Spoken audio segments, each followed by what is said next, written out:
Konnichiwa! Well, as you've probably guessed by the video title, we're going to be talking about some rare Game Boy Advance games. Now, it's interesting when we talk about rare games because there's kind of like different levels or different grades of rare games. We've got this, like Final Fantasy IV. It's not particularly rare, but it's a great game and people hold on to it, which essentially drives up the demand for the game. So, you know, getting hold of one of these is about £100, $130 if you want to pick this up. And then we've got rare games like this. This is the Getaway Special Edition, where they printed off 1,000, so they're rare by the nature of the fact that there's not very many of them around. And then we got less rare, but more unique. So Miyamoto's only visited London once, and I queued up for hours and hours to get him to sign this copy of The Legend of Zelda.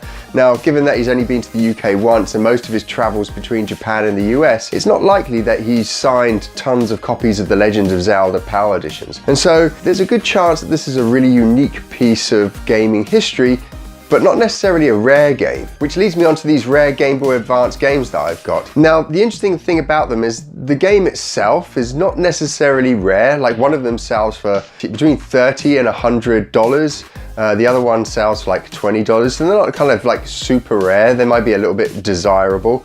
But the thing that kind of really makes these unique is that these are original Rare, as in Rare the development studio, development cartridges. And we're going to be looking at these development cartridges. We're going to be booting them up on this, my Game Boy SP here, and we're going to see how different they are from the game. We're going to look at the cartridge because there's some funky features on here that you wouldn't necessarily get with a commercial cartridge. Let's get into the video.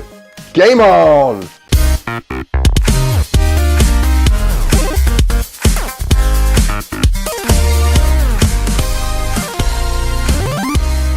So I've got here the development cartridge for Banjo Pilot.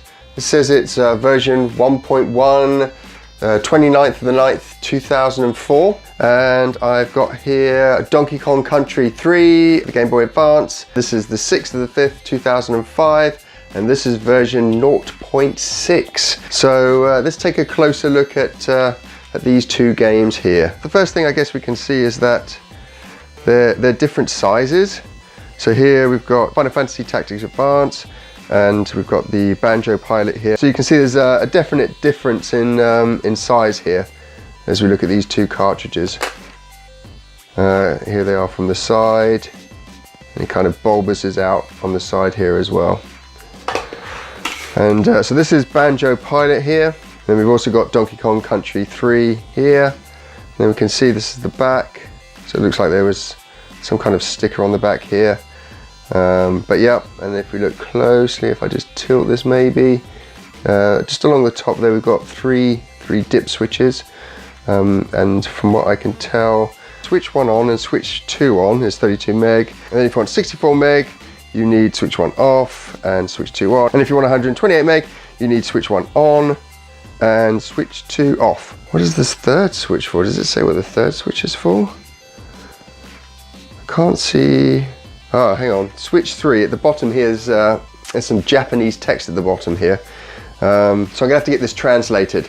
So give me a sec, I'll be back in a minute. Right, so I found out what the Japanese text at the bottom of these carts mean. I'll throw up the translation on the screen now. It turns out that switch 3 is for write protection, and it recommends as well that you use tweezers to turn on and off these dip switches here. I don't really want to switch on and off anything on these dip switches along the top here, just in case I break it. They're both at 128 meg here at the moment. Let's switch them on. Let's do Donkey Kong Country 3. So we've got the cartridge in. Let's bring this closer and switch it on.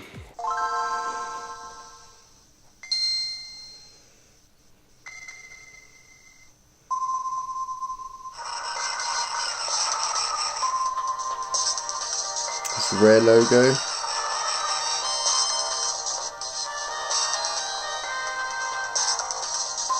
Okay, it looks like we don't get an intro. Yep, main game. Whatever. Single player. Ooh, I think we're going to have to go for RGB here. Retro. Gamer. Boy. And. Right. What do we do here? Okay, I'm up. Yes, let's go in here. I mean, it looks pretty complete so far.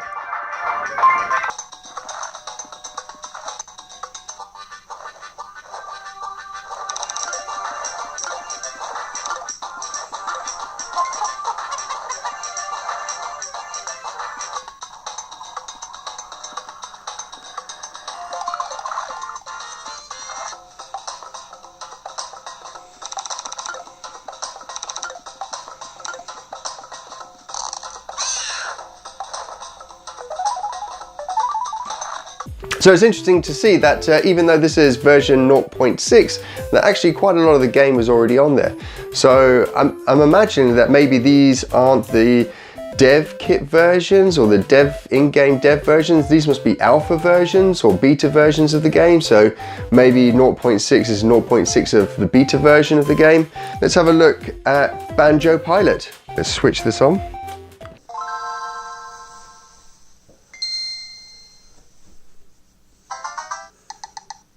Okay, interesting. There's no intro.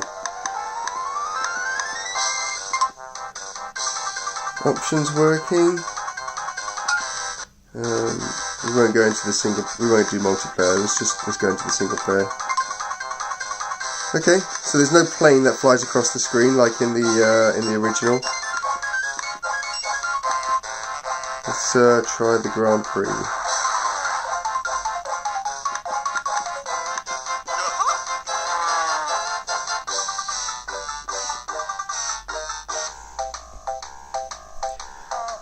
Well, looks like we've got a little mole here.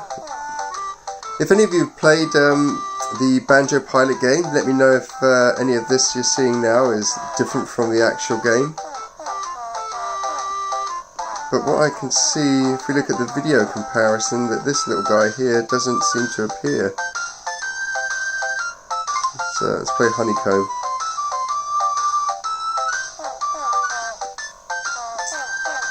Maybe he's used less sparing in the game, or maybe he was actually cut from the game.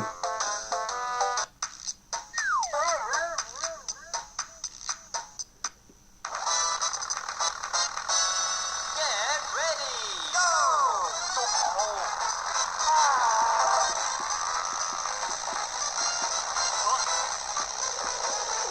So the game's really reminiscent of Super Mario Kart on the SNES.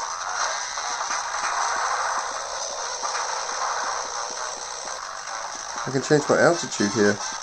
Now this is cool.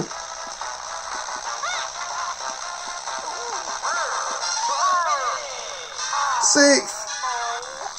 So there's obviously some bugs in the game. I'm pretty sure I should have come first there. So there we go. There was a closer look at Donkey Kong Country 3, the development cartridge, and Banjo Pilot, the development cartridge. It's crazy to think that at some point both of these were stuck into a dev kit of someone at Rare. The game's not rare if you were to buy it, but I think these two bits of gaming history are definitely unique, and I guess in that way also rare.